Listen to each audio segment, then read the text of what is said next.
Good morning friends और welcome to the prelims booster session. आज का पहला टॉपिक है यूनिफाइड पेंशन स्कीम। टॉपिक आपके गवर्नेंस के लिए इंपॉर्टेंट है। तो यूनियन कैबिनेट ने एक यूनिफाइड पेंशन स्कीम को मंजूरी दे दी है, जो कि अश्योर्ड पेंशन देगी 50% ऑफ एवरेज सैलरी की पिछले 12 महीने की सर्विस की। तो ये लगभग सिमिलर है आपके ओल्ड पेंशन स्कीम से, और ये गारंटी करती है कि गवर्नमेंट एम्प्लॉयज़ को लाइफ लॉन्ग मंथली पेंशन 50% जो है उनकी लास्ट ड्रॉन सैलरी जितनी मिलती रहेगी।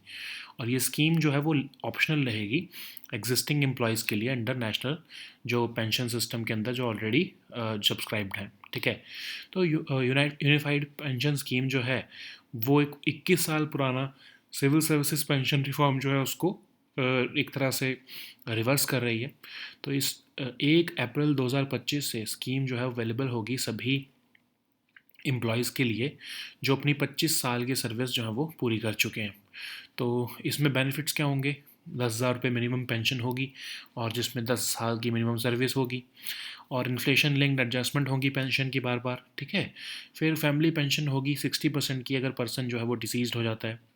फिर गवर्नमेंट जो है वो अपनी जो कंट्रीब्यूशन है पेंशन कॉर्पस में एग्जिस्टिंग 14% से बढ़ाकर 18.5% कर रही है basic pay plus dearness allowance का।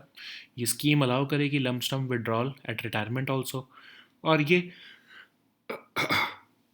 ऑप्शनल होगी एग्जिस्टिंग एम्प्लॉयज़ के लिए जो एनपीएस में सब्सक्राइब्ड है। नेक्स्ट हम टॉपिक देखते हैं बायो ई3 एंड विज्ञान धारा प्रोग्राम। टॉपिक आपके साइंस एंड टेक के लिए इंपॉर्टेंट है। तो यूनियन कैबिनेट ने प्रपोजल क्लियर कर दिया है bio ई3 biotechnology for economy environment employment policy का, ताकि हाई परफॉर्मेंस बायो मैन्युफैक्चरिंग जो है डिपार्टमेंट ऑफ बायोटेक्नोलॉजी द्वारा की जा सके।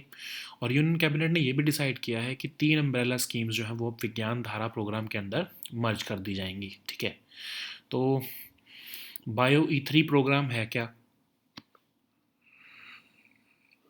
हाई परफॉर्मेंस बायो मैन्युफैक्चरिंग जो है उसमें मेडिसिन से लेके मटेरियल्स तक जो कि फार्मिंग में या फूड चैलेंजेस में काम आते हैं, फूड इश्यूज़ को सॉल्व करने में काम आते हैं, उनकी जो है मैन्युफैक्चरिंग बायो बेस्ड प्रोडक्ट्स की करनी है।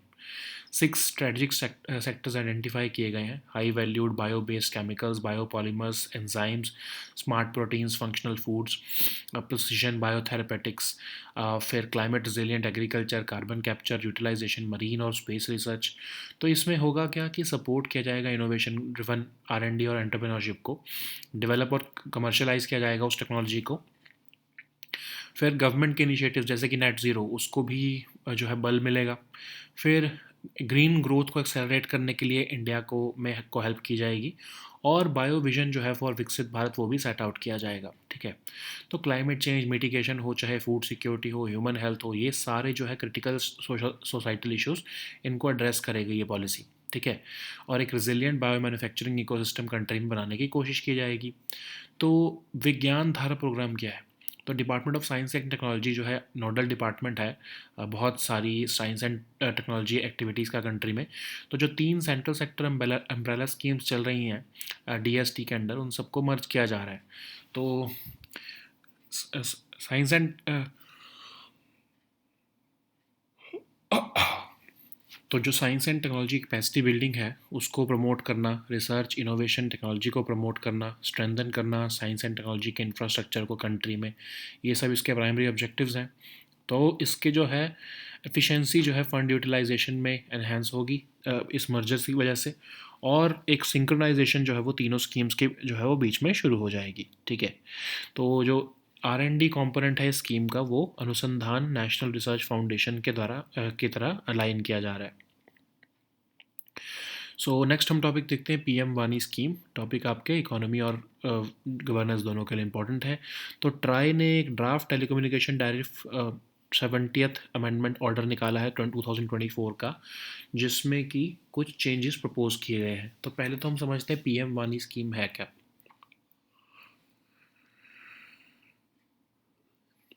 पीएम वानी स्कीम को डिपार्टमेंट ऑफ टेलीकम्युनिकेशन ने 2020 में लॉन्च किया था, ताकि पब्लिक वाईफाई हॉटस्पॉट्स दिए जा सकें। उसकी वजह से क्या होगा कि जो ये वाईफाई हॉटस्पॉट्स दिए जाएंगे तो उससे जो छोटे दुकानदार या फिर माइक्रो एंटरप्रेन्योर्स हैं वो एम्प्लॉयमेंट जनरेट कर पाएंगे। और लोकल शॉप्स या एस्टैब्लिशमेंट्स हैं, ये जैसे पहले आपके एसटीडी बूथ होते थे वैसे ही ये वाईफाई प्रोवाइड कर सकेंगे अपने एरिया में। और आम लोग जो हैं एक रेलेवेंट ऐप डाउनलोड करके अवेलेबल नेटवर्क्स देख सकेंगे आसपास कौन से हैं, और फिर उससे जो है पेमेंट करके जो है वो वाईफाई या फिर इंटरनेट की हाई स्पीड इंटरनेट जो है वो एक्सेस कर सकेंगे। तो इसमें 4 तरह के पार्ट्स हैं: public data office aggregator, app provider और सेंट्रल रजिस्ट्री। ठीक है। पीडीओ तो वही है जो एरिया जो आपको वाईफाई हॉटस्पॉट दे रहा है। पीडीओए कौन सा है? जो ऑथराइजेशन या अकाउंटिंग सर्विसेज दे रहा है पीडीओज़ को। ऐप प्रोवाइडर वो है जो अवेलेबल हॉटस्पॉट दिखा रहा है एक फ़ोन की प्रॉक्सिमिटी में। और सेंट्रल रजिस्ट्री जो है वो सेंट्रल गवर्नमेंट द्वारा की जा रही है मेंटेन, जो ये सबको सबको जो है वो की डिटेल मेंटेन कर रही है, चाहे वो पीडीओज़ हों, चाहे पीडीओएज़ हों या ऐप प्रोवाइडर हों। तो इससे जो है इंटरनेट पेनिट्रेशन बढ़ाने का जो है ये स्कीम है, और डिजिटल डिवाइड को नैरो डाउन करना और डिजिटल इंडिया को बूस्ट करना, ये सब इसके ऑब्जेक्टिव हैं। तो कंट्री में जो है पीएम वानी हॉटस्पॉट्स जो है वो जितना टारगेट रखा गया था 10 मिलियन पब्लिक वाईफाई हॉटस्पॉट्स 2022 तक और 50 मिलियन बाय 2030, उससे काफ़ी कम रहे हैं। ठीक है। तो स्कीम ने अच्छा परफॉर्म नहीं किया है। सिर्फ 2 लाख के आसपास जो है वो पीएम वानी वाईफाई हॉटस्पॉट्स हमारी कंट्री में अभी तक बने हैं। ठीक है। तो क्यों ऐसा डेवलपमेंट नहीं हो पाई इसमें? क्योंकि जो हाई कॉस्ट है बैकहॉल इंटरनेट कनेक्टिविटी की, जो टेलीकॉम सर्विस प्रोवाइडर्स चार्ज कर रहे हैं या इंटरनेट सर्विस प्रोवाइडर्स चार्ज कर रहे हैं जो छोटे दुकानदारों से, उसकी वजह से जो है दुकानदार जो है वो इसमें इंटरेस्ट नहीं दिखा रहे हैं। क्यों? होता क्या है कि अदरवाइज़ जो आप घर में यूज़ करते हो इंटरनेट, जो वो आपका fibre to the home FTTH broadband होता है, और वो काफ़ी जो है वो अफोर्डेबल होता है। लेकिन जो ये इंटरनेट सर्विस प्रोवाइडर्स या टेलीकॉम सर्विस प्रोवाइडर्स होते हैं, ये जो ये दुकानदार जो कि पीडीओज़ लगाना चाहते हैं, उनको इंसिस्ट करते हैं कि उन्हें जो है वो लीज़ लाइन ही लेनी पड़ेगी जो काफ़ी एक्सपेंसिव होती है। ठीक है। उसकी इनिशियल कॉस्ट भी काफ़ी एक्सपेंसिव होती है, और उधर अदरवाइज़ भी जो है वो इंटरनेट उसका एक्सपेंसिव होता है। तो जो most small scale shop owners हैं वो इतना पैसा नहीं देना चाहते हैं, हाई टैरिफ भी होती है उसकी। ठीक है। तो इसीलिए टेलीकॉम रेगुलेटर प्रपोज कर रहा है कि एक लोअर कॉस्ट स्ट्रक्चर हो, और जो नॉर्मल एफटीटीएच कनेक्शंस हैं वो भी वही जो है वो दुकानदारों को मिल सके जो कि पीडीओस चलाना चाहते हैं। और उससे होगा क्या, फिर रैशनलाइज हो जाएगा कॉस्ट ऑफ ब्रॉडबैंड कनेक्टिविटी पीडीओस के लिए। ठीक है। नेक्स्ट हम टॉपिक देखते हैं सैंक्शन फॉर प्रोसिक्यूशन। टॉपिक आपके गवर्नेंस के लिए इंपॉर्टेंट है। तो सैंक्शन जो है वो प्रोसिक्यूट करने से पहले किसी भी पब्लिक सर्वेंट को एक क्रूशियल लीगल रिक्वायरमेंट है, ताकि ऑफिशियल्स को फ्रिवलस या फिर मैलिशियस लॉ सूट से बचाया जा सके। तो ये नीड फॉर सैंक्शन जो है वो एम्बेडेड है कई तरह के लीगल प्रोविजंस में, चाहे वो सेक्शन 197 ऑफ सीआरपीसी हो, section 19 of prevention of corruption act हो। तो जो सीआरपीसी और पीसीए दोनों लॉज में एक पब्लिक सर्वेंट को प्रोसिक्यूट करने के से पहले एक कॉम्पिटेंट अथॉरिटी से परमिशन लेनी पड़ती है। तो ये इसलिए किया जाता है ताकि पब्लिक सर्वेंट्स जो हैं उनके एक्शंस को स्क्रूटिनाइज किया जा सके, अगर उनके खिलाफ कोई भी लीगल एक्शन लेना है उससे पहले। इवन जो भारतीय नागरिक सुरक्षा संहिता है जिसने रिप्लेस किया है सीआरपीसी को, उसमें भी ये सैंक्शन प्रोविजंस रिटेन किए गए हैं। 2018 में अमेंडमेंट की गई थी जब प्रिवेंशन ऑफ करप्शन एक्ट में, उसमें भी नेसेसिटी दिखाई गई थी कि गवर्नमेंट का अप्रूवल ज़रूरी है कोई भी इन्वेस्टिगेशन स्टार्ट करने से पहले किसी पब्लिक सर्वेंट के अगेंस्ट। तो इन केस ऑफ, समझ लो चीफ मिनिस्टर को के खिलाफ कोई ऐसा केस करना हो, तो गवर्नर जो है वो उसमें रोल प्ले करता है। गवर्नर के पास क्योंकि अथॉरिटी होती है सीएम को डिसमिस करने के लिए, तो इसलिए उनकी प्रोसिक्यूशन उनकी सीएम की प्रोसिक्यूशन करने से पहले सैंक्शंस जो है वो लेने पड़ते हैं गवर्नर के। तो कई बार ऐसा हुआ है कि गवर्नर जो है उन्होंने अपनी डिस्क्रिशन एक्सरसाइज की है, चाहे काउंसिल ऑफ मिनिस्टर्स ने एडवाइस उसके अगेंस्ट किया हो। सुप्रीम कोर्ट ने इस मामले में गवर्नर का साथ दिया है, कहा है कि गवर्नर यहाँ पर अपनी डिस्क्रिशन जो है वो जो है वो लगा सकते हैं जब अगर उन्हें लग रहा है, चाहे काउंसिल ऑफ मिनिस्टर्स ने कोई इस चीज़ को ना भी माना हो कि सीएम के खिलाफ नहीं होना चाहिए केस, फिर भी गवर्नर अपनी डिस्क्रिशन लगा सकते हैं। क्योंकि अगर जो है गवर्नर को ऐसा लगता, सुप्रीम कोर्ट ने कहा है कि गवर्नर को अगर ऐसा लगता है कि जो काउंसिल ऑफ मिनिस्टर्स का डिसीजन है अगर वो बायस्ड या इरेशनल है, तो गवर्नर जो है वो जस्टिफाइड है अपनी इंडिपेंडेंट एक्शन लेने के लिए। ठीक है। तो ये सैंक्शन फॉर प्रोसिक्यूशन एक इम्पॉर्टेंट जो है वो सेफ गार्ड होता है इंडियन लीगल सिस्टम में, ताकि पब्लिक सर्वेंट्स जो है वो अननेसेसरी लीगल हरासमेंट से ना गुजरें। नेक्स्ट हम टॉपिक देखते हैं Chandrayaan 4 mission. Topic science and tech के लिए इम्पॉर्टेंट है। तो इंडिया का जो नेक्स्ट मिशन है मून पर जाने वाला चंद्रयान 4, उसका डिज़ाइन फाइनलाइज किया जा चुका है और ये लगभग 2027 में जो है जाएगा। तो soft landing on the moon जो है वहाँ पर करना, लूनर रॉक सैंपल्स को कलेक्ट करना और उनको अर्थ पर वापस लेके आना, ये इसका चंद्रयान 4 का एक्चुअल मिशन है। इंडिया जब ये ऐसा कर लेगा तो यूएस, रशिया और चाइना जैसे ही कंट्रीज के लीग को ज्वाइन कर लेगा, ठीक है। तो एक सेफ और जेंटल लैंडिंग करना मून के सरफेस पर, कलेक्ट करना, स्टोर करना लूनर सैंपल्स को, फिर लिफ्ट ऑफ करना मून के सरफेस से, डॉकिंग अनडॉकिंग करना सैंपल्स को स्पेसक्राफ्ट मॉड्यूल्स में एक दूसरे में ट्रांसफ़र करना और फिर रिटर्न करना अर्थ पर, ये इसके की ऑब्जेक्टिव्स हैं। तो इसमें जो डिसेंडर होगा वो सबसे इंपॉर्टेंट रहे, और बहुत सारे जो है इसमें कंपोनेंट्स होंगे, जैसे उसमें डिसेंडर जो है एक इंपॉर्टेंट चीज़ होगी जो कैरी करेगा एक इक्विपमेंट को, जो कि सॉइल सैम्पलिंग के लिए इस्तेमाल किए जाएंगे। फिर असेंडर कौन सा होगा, ये बेसिकली लिफ्ट ऑफ होगा लूनर सरफेस से, यही सैंपल लेकर आएगा। ट्रांसफ़र मॉड्यूल क्या होगा, ये सैंपल्स रिसीव करेगा असेंडर से और ट्रांसफ़र करेगा री एंट्री मॉड्यूल से, और ये री एंट्री मॉड्यूल ही जो है वो अर्थ में वापस ये सैंपल्स लेकर आएगा। तो लूनर प्रोपल्शन मॉड्यूल जो ट्रांसपोर्ट कर रहा है लूनर लैंडर को, फिर लूनर लैंडर क्या है जो मून पर टच डाउन करेगा और यही जो है वो इंस्ट्रूमेंट्स कैरी कर रहा होगा असेंडर और डिसेंडर्स को। फिर री एंट्री मॉड्यूल अगर हम देखें, यही जो है वो अर्थ पर वापस लेकर आ रहा है सैंपल्स को। तो इसमें LMV3 जो कि हैवी लिफ्टर होगा उसका यूज़ किया जाने वाला है, और PSLV जो कि वर्क हॉर्स है ट्रांसपोर्ट करने के लिए ट्रांसफ़र और री एंट्री मॉड्यूल्स को लूनर ऑर्बिट से, ठीक है। ये तीन दोनों का इस्तेमाल किया जाएगा, और मिशन का सक्सेस जो है वो इस पर डिपेंड होगा कि कैसे असेंडर मॉड्यूल जो है वो ट्रांसफ़र मॉड्यूल के साथ लूनर ऑर्बिट में जो है वो सक्सेसफुली डॉक करता है, ठीक है। तो इसरो जो है वो चंद्रयान 4 मिशन के लिए जो है वो गवर्नमेंट के अप्रूवल की वेट कर रहा है बस। इनफैक्ट इसरो ने तो चंद्रयान 5 का भी डिज़ाइन जो है वो कंप्लीट कर लिया है, लेकिन उसके ऑब्जेक्टिव्स और टाइमलाइन अभी तक डिस्क्लोज नहीं किए हैं।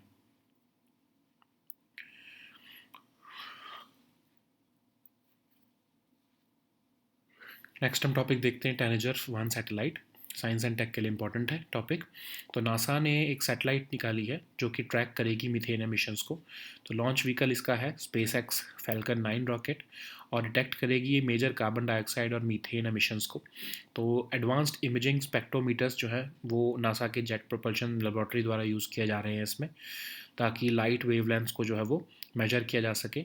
आइडेंटिफाई करेगी, क्वांटिफाई करेगी ग्रीन हाउस गैसेस को, और ये मॉनिटर कर सकेगी एमिशंस को लगभग 1,30,000 स्क्वायर किलोमीटर्स डेली, ठीक है। मीथेन जो है वो इसलिए इंपॉर्टेंट है उसको ट्रैक करना क्योंकि वो 80 टाइम्स मोर इफेक्टिव है than CO2 in global warming, और 30% ऑफ ग्लोबल वार्मिंग के लिए मीथेन ही रिस्पॉन्सिबल है। नेक्स्ट हम टॉपिक देखते हैं भीष्म क्यूब्स। टॉपिक सिक्योरिटी के लिए इंपॉर्टेंट है। तो अपनी रीसेंट विजिट के टाइम पर PM मोदी ने जो है 4 भीष्म क्यूब्स जो हैं वो प्रेसिडेंट ऑफ यूक्रेन को गिफ्ट किए हैं। तो ये भीष्म क्या है basically, Bharat health initiative for सहयोग हित और मैत्री, ये कॉम्पैक्ट मोबाइल मेडिकल यूनिट्स हैं इमरजेंसी केयर के लिए। इसमें मेडिकल सप्लाईज इक्विपमेंट जो है वो पैक की जाती है 15 इंच क्यूबिकल बॉक्सेस में।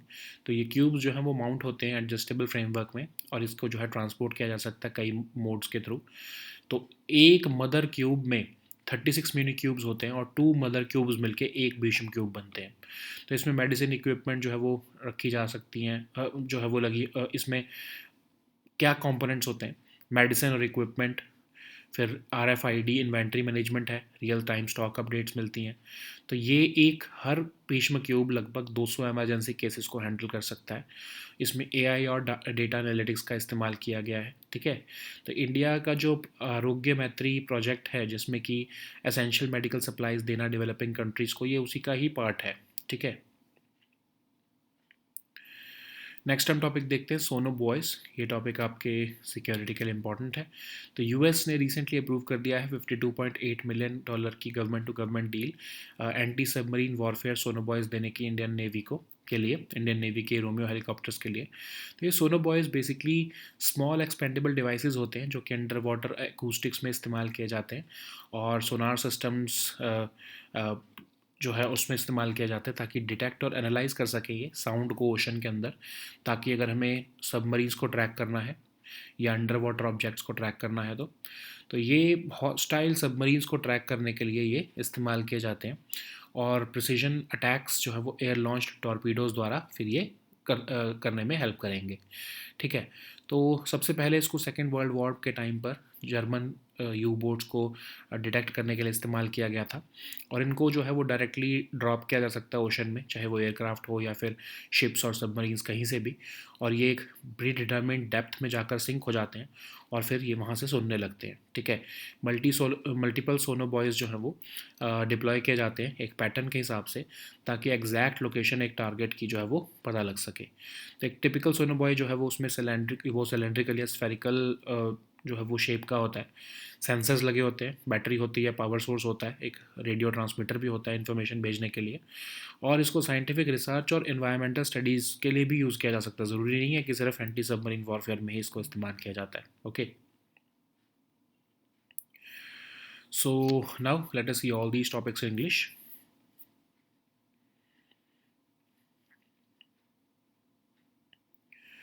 So the first topic is unified pension scheme. This topic is important for your governance section. So Union Cabinet has approved a new unified pension scheme for central government employees, and they're offering a showed pension of 50% on the average salary drawn over the past 12 months of service. So this will be similar to the old pension scheme, and it will guarantee government employees a lifelong monthly pension of 50% of their last drawn salary. But this scheme will be optional for those employees who are under the NPS. Okay, so UPS basically will reverse the 21-year-old civil services pension reform, and after 1st April 2025, scheme will be available to employees with at least 25 years of service. It will offer minimum pension of 10,000 for those who have at least 10 years of service.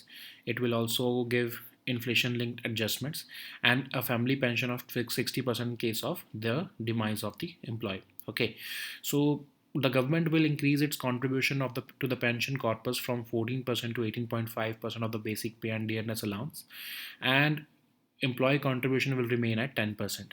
Scheme will allow for a lump sum withdrawal at retirement also. It will be optional for existing employees under the NPS. Okay. So the next topic is Bio E3 and Vigyan Dhara program. This topic is important for your science and tech section. So Union Cabinet has recently cleared a proposal called Bio E3, that is Biotechnology for Economy, Environment and Employment Policy, for fostering high performance biomanufacturing of the Department of Biotechnology. So this Union Cabinet has decided to merge three umbrella schemes of Department of Science and Technology into Vigyan Dhara program. So the production of products, what is by high performance biomanufacturing? It involves the production of products ranging from medicine to materials, tackling farming and food challenges, and it will also promote the manufacturing of bio-based products. So the focus area of the policy concentrates on the six strategic areas or sectors, that is high value bio based chemicals, biopolymers and enzymes, smart proteins and functional foods, precision biotherapeutics, climate resilient agriculture, carbon capture and its utilization, and marine and space research.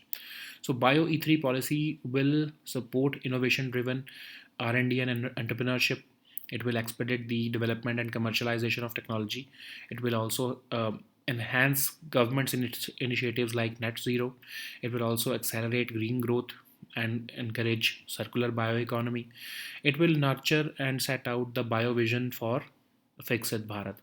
So it will also be addressing the most critical issues like climate change mitigation, food security, and human health, and it will build a resilient biomanufacturing ecosystem in India. Okay, what is Vigyan Dhara program? It will Department of Science and Technology acts as the nodal department for promoting science and technology activities in the country.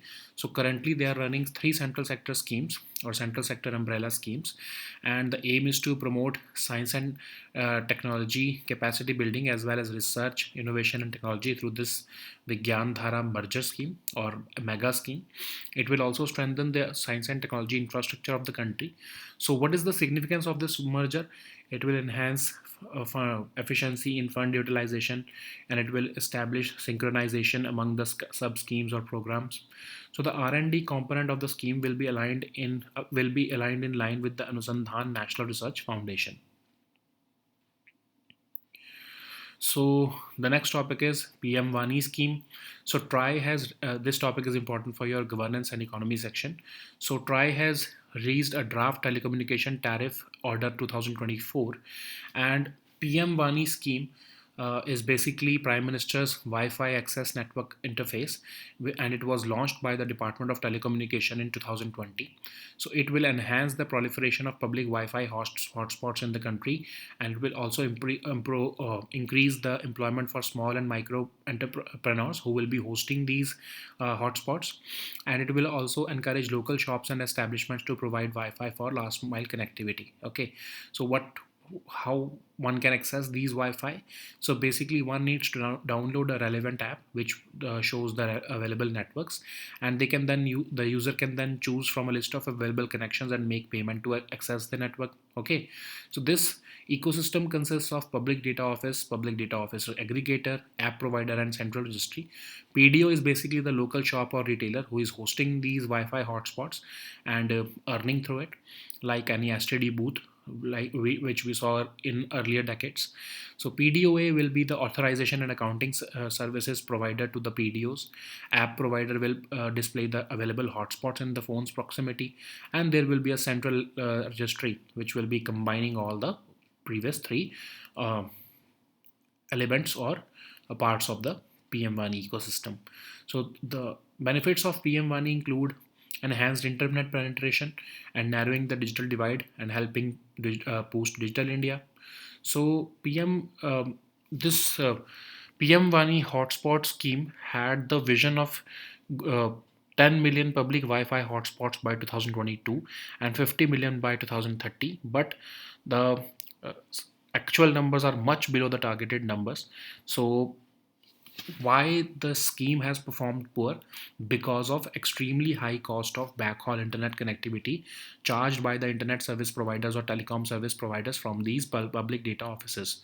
So we all know that these PDOs are small scale shop owners, like any STD booth owners were there in previous decades. So what happens is that instead of the regular and cost effective FTTH broadband connections that internet service providers give to the residential areas, they insist on giving only leased line connections to these PDOs, which are very expensive, and these small scale shop owners do not want to have them because they are unable to pay the high tariffs applicable to these leased lines. Okay, so now the telecom regulator has decided that they will be allowing the FTTH connections for these small scale shop owners so that they can use it and they can provide the services. Okay. So the next topic is sanction for prosecution. This topic is important for your governance section. So sanction for prosecuting a public servant is a crucial legal requirement. So designed to protect the officials from frivolous or malicious lawsuits. So the need for sanction is embedded in various legal provisions, both in CRPC and Prevention of Corruption Act. So both these laws require that before a public servant can be prosecuted, a competent authority must grant permission for the same. So this has been done to ensure that actions of public servants are scrutinized before legal action is initiated. So Bharatiya Nagarik Suraksha Samhita, which has replaced the CRPC, also retains these sanction provisions. So in 2018, the amendments to the PCA introduced the necessity of obtaining government approval even to start an investigation. Okay, so in case of of prosecuting the chief minister, the governor plays a significant role, and the governor has the authority to dismiss a CM. They are also the one to grant prosecution sanctions against them. Okay, so there have been several judicial interpretations because governors have several times exercised their own discretion to grant sanctions despite the advice of council of ministers. Supreme Court upheld the governor's decision to grant sanction against ministers even when the council of ministers found no grounds for prosecution. So in these cases the Supreme Court found that the council's decision, if it is biased or irrational, then the governor is justified in acting independently. So these sanction for prosecution is basically a critical safeguard in the Indian legal system, and it is ensuring that public servants are not subjected to unnecessary legal harassment. Okay. So the next topic is Chandrayaan 4 mission. This topic is important for your science and tech section. So the designs of India's next mission to the moon, that is Chandrayaan 4, has been finalized, and it will most likely happen in 2027 as per ISRO chairperson. So this is an ambitious project in which ISRO is aiming to have a soft landing on the moon, collect lunar rock samples, and return them to the Earth. So India would, once done, India would join the league of US, Russia, and China in accomplishing this challenging feat. So aim is to have a safe and gentle landing, collect and store lunar samples, and then bring them back to the Earth. So for that, the components would include a propulsion system, descender, ascender, transfer module, and re-entry module. So descender here would be the would be carrying the equipment for soil sampling, and ascender would detach from the lander after collecting samples, and it will then lift off from the lunar surface. So transfer module, which basically will receive samples from the ascender. Okay, so if we want to look at the payloads, then the lunar propulsion module would transport the lunar lander on the moon, and lunar lander would then touch down on the moon, and then there will be a sender, transfer module, and the re-entry module, which will safely return to the Earth. Okay, so for that, ISRO is planning to use the LMV3 or LVM3, actually, the heavy lifter, and then the PSLV will be transporting the transfer and re-entry modules back to the uh, Earth from lunar orbits. So this mission success will depend on how successfully the ascender module will dock, and how transfer module will be will perform in the lunar orbit. Okay, so final government approval is still being awaited for this mission, and ISRO in fact has completed the design for Chandrayaan 5 as well, but its objectives and timeline have not been disclosed as of now. So the next topic is Tanager 1 satellite. This topic is important for your science and tech and your environment section. So NASA has launched a satellite to track methane emissions. So it has been launched through the SpaceX Falcon 9 rocket. The objective of this mission is to detect major carbon dioxide and methane emissions. So this will be using the advanced imaging spectrometers from NASA's Jet Propulsion Laboratory. It will measure the light wavelengths, and it will identify and quantify greenhouse gases like CO2 and methane. So it will be capable of monitoring emissions across 130,000 square kilometers daily. So methane, why methane only? Because methane is approximately 80 times more effective than CO2 in warming the atmosphere over 20 years, and it accounts for almost 30% of global warming since the Industrial Revolution. So the next topic is Bhisham cubes. This topic is important for your security section. So during his recent visit to Kiev, PM Modi gifted 4 Bhisham cubes to the president of Ukraine. So Bhisham is basically the compact mobile medical units for emergency care. So they provide medical supplies and equipment, and they're packed into 15-inch cubicle boxes. So these cubes are mounted on an adjustable framework, allowing them to be transported via multiple modes. So 36 mini cubes combine to form one mother cube, and 2 mother cubes combine to form one Bhisham cube. Okay, so medicines and equipment are classified into these cubes with radio frequency identification tags or meant for inventory management and real-time stock updates. And each Bhishma cube can handle 200 medical emergencies. And Bhishma cubes incorporate AI and data analytics as well for effective coordination. This is part of India's operation or project Arogya Maitri, which is part of India's initiative to provide essential medical supplies to developing countries. Okay. So the next topic is sonar buoys. This topic is important for your security section. So US has recently approved a 52.8 million government to government deal for the sale of anti-submarine warfare sonar buoys to India, Indian Navy's Romeo helicopters. So sonar buoys are basically small expandable devices which are used in underwater acoustics and sonar systems to detect and analyze sound in the ocean, particularly for tracking submarines. So, this helps in tracking the potentially hostile submarines which are operating in the open ocean and in coastal areas. Information from these systems can then help enable precision attacks with air launched torpedoes. They were first used during the Second World War to detect German underwater boats. So, the sonobuoys are deployed by dropping them into the ocean from aircraft or launching them from ships or submarines. They sink to a predetermined path or depth, and then they begin listening for acoustic signals. Multiple sonobuoys can be deployed in such a fashion or pattern to determine the exact location of a target. So a typical sonobuoy consists of a cylindrical or spherical buoyant housing, sensors for detecting the signals, and a battery or power source. Apart from that, a radio transmitter is also used to relay information.